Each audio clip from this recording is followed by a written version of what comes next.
masukkan bentonit kalau memang diperlukan, bentonit, kalau enggak ya enggak. Saya pernah melakukan kajian Pak, 2 titik grounding nih dulu buat angkatan ahli ya, ahli K3 listrik media tama, angkatan 1 sampai angkatan 10 itu ukurnya di situ groundingnya. Jadi 2 titik kita buat, 1 titik yang murni kita tancapkan rod, itu nilai groundingnya 18 ohm kalau saya nggak salah, tinggi. 1 lagi kita kasih bentonit, nilainya 2 ohm. Tapi 2 tahun kemudian kita ukur yang pakai bentonit 30 ohm lebih Pak. Yang tadi yang 18 tetap 18. Jadi kenapa nih berubah jauh? Karena bentonitnya sudah expire. Karena dia bahan kimia Pak, bahan kimia itu punya expire date ya, berapa lama dia expire-nya gitu. Biasanya sampai 2 tahun Pak, 2 tahun mesti dia diganti gitu. Digantinya gimana caranya? Dikuras, ganti dengan bentonit yang baru ya. Nah ini Pak. Kemudian ya kalau dia elektroda batang seperti ini ya, kemudian kalau dia pita bisa bentuk roda pedati, bisa bentuk bintang, bisa juga bentuk spiral ya Pak, dibentuk spiral gini, atau bisa juga bentuk kayak obat nyamuk. Nah yang ditanamkan bisa Pak, atau plat. Nah plat kalau dia ditanam seperti ini plat Pak, di tempat-tempat yang petirnya tinggi, ini plat kita tanam gini, tempat petir yang tinggi dia akan lengkung Pak, lama-lama kena gaya tarik, dar gitu, lengkung. Nah sebaiknya pasangnya gini atau gini, ini kayak gini nih. Nah gitu Pak, supaya tidak melengkung ya. Nah ini itu dulu. Nah kemudian bak kontrol itu boleh dibangun di sejajar tanah itu, bak kontrolnya ya. Jadi ini kan paralel nih. Tapi kalau yang pakai ini Pak, lightning counter, yaitu alat untuk menghitung berapa kali objek itu disambar oleh petir. Lightning counter, bak kontrolnya nggak boleh di bawah, dia harus di atas ya, supaya tidak terkena percikan air hujan ya. Setinggi 40-50 cm lightning counter.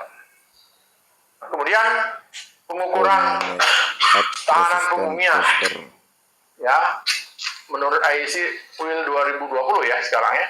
Nah itu kita pakai maksimum 5 ohm, kita pakai pet tester ya. Pet tester itu terdiri daripada 1 kabel warna hitam atau hijau dia biasanya, kemudian ada yang merah, ada yang kuning ya. Nah, di sini ada inner stick, ini outer stick.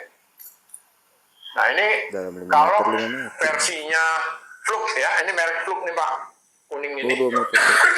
Dia versi Flux itu dia harus lebih besar dari 20 meter nih jaraknya. 20.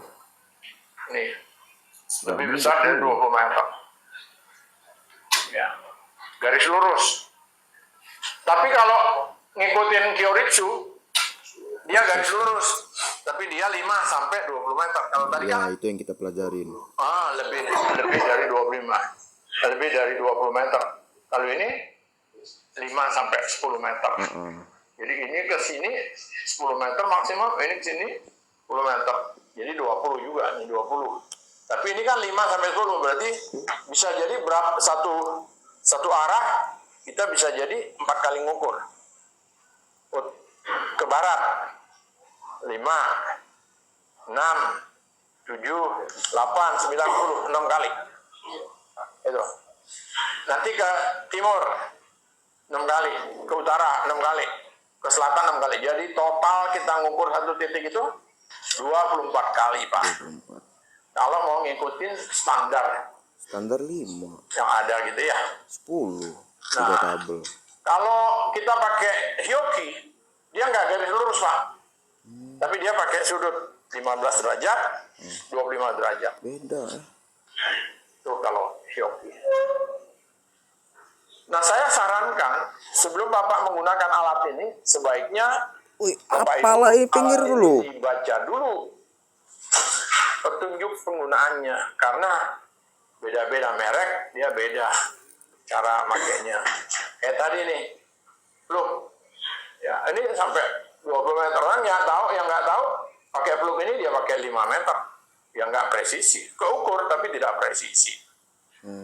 Coba Hyoritsu 5 nih dan garis lurus, tapi kalau Hioki kita pakai garis lurus, keukur Pak, tapi tidak presisi.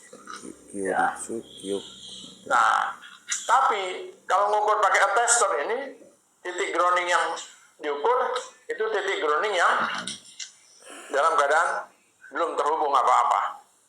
Tapi kalau sudah terhubung, kita pakai clamp on ini namanya Pak, clamp on attestor. Jadi dia harus terhubung. Kalau dia tidak terhubung, maka di sini OL, over limit ya. Nah, OL itu 16 ohm, 16.000 ohm, 16 kilo ohm. Akan nggak mungkin grounding 16.000 ya. Nah, ini pakai clamp on. Nah, sebelum kita ngukur Pak, sebaiknya kita melakukan pengukuran pengetesan itu dulu, tegangan tanah dulu. Berapa tegangan tanah? Nih, kalau kita pakai Kyoritsu, nih Pak, tes merah nih, ya. Kalau dia diukur lebih dari 10 volt, maka kita ngukur mesti berhenti dulu. Kenapa berhenti? Karena yang diukur bertegangan. Kalau kita ukur saja, dia kondisi bertegangan, alat ini rusak. Nah, itu. Tapi kalau dia menunjukkan di bawah 10 volt, oke, nggak ada masalah. Lanjut ukurannya. Tidak Pak. Tapi ini hanya untuk Kyoritsu nih. Hyoki saya nggak ketemu tuh, ya. Nah, jadi kok bisa ada tegangan? Kita ngukur jam 8 pagi, padahal jam 5 subuh tadi pagi, itu ada petir yang nyamber. Dia ngalir. Waktu dia ngalir ini, kita ukur. Nah, itu ada tegangan, Pak. Kita lepas, kita ukur. Itu ada tegangan yang belum ini ya. Ya, apa namanya, belum terbuang gitu ya. Itu kira-kira sampai di sini ada pertanyaan? Aduh, berapa kali gue baru keinget harus ini coba gue dari awal. Oke, kalau tidak ada, baru kepikiran buat ini. Kita masuk ke sistem proteksi petir ya. Mantap.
Keluar ya, ke sana ya. Ya,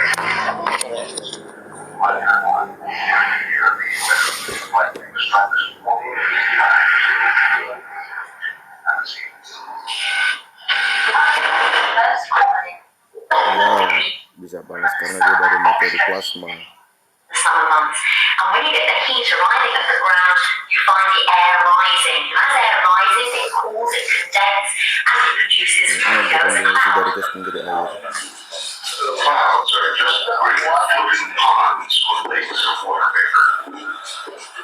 But what turns a normal cloud into a thunderstorm cloud is another matter.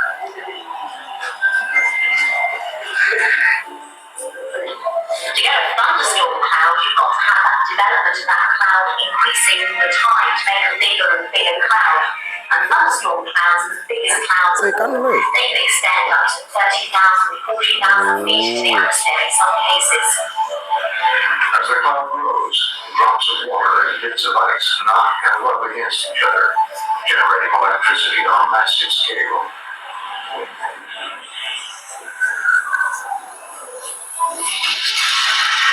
Just as in a battery, the electricity organizes itself into opposite poles.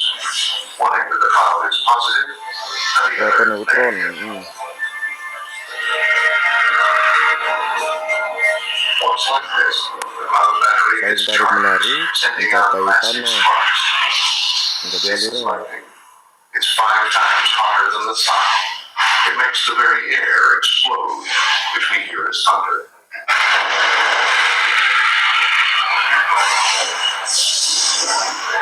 The air is full of electrically charged ions, and the lightning passes from one ion to another as if along a wire, giving each bolt a different shape. At first, the bolts may go from cloud to cloud, but as the electricity gets stronger, it must neutralize itself to the ground. It goes for the nearest object, which is usually the highest.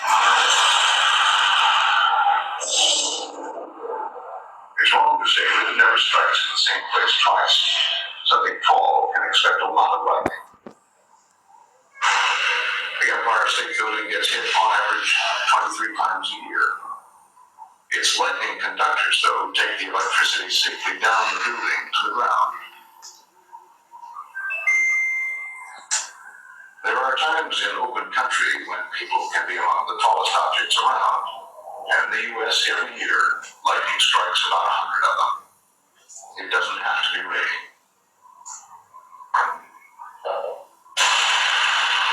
If you want to strike, the chances are that the lightning will leave you shot and burned, but still alive. That's because the electricity usually just passes over your skin. If the strike is big, it does kill by getting into the body and stopping the heart. This is a bad idea. A quarter of all people killed by lightning were standing under a tree at the time. Trees are lightning magnets, and when one is struck, the electricity fizzes off it in all directions. The next place to head is perhaps not the first place you think of. It's the car with windows up. The body attracts lightning, yes, but metal also conducts lightning away from anything inside and into the gun. Houses, though, aren't so safe. Every year, dozens of people are struck while inside their homes. I heard this loud crash, bang, as if it was the sound of a .45 caliber gun. Simultaneously, I saw the flash of a blue-white light come out of the corner of my eye.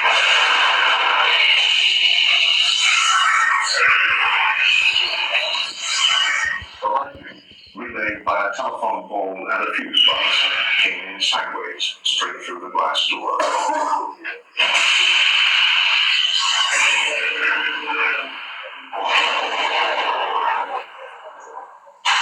Houses, in fact, are festooned with lightning attractors. TV antennas, for instance. Power lines, phone lines, even plumbing can take the lightning to ground. In rare circumstances, lightning can fracture a gas pipe.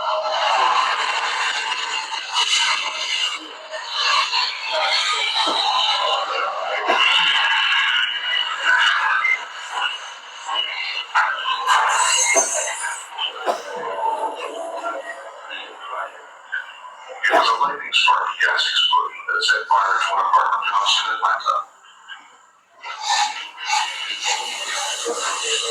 The miracle was that everyone living there got out safely. Pertama juga ngomong surang. Atlanta that day was hit by an streak of lightning. Due to unusual weather conditions, thousands of holes shot out of the sky, and buildings burned all over the city. It was all part of the billions of dollars in damages inflicted by clouds that turned themselves into combustible batteries.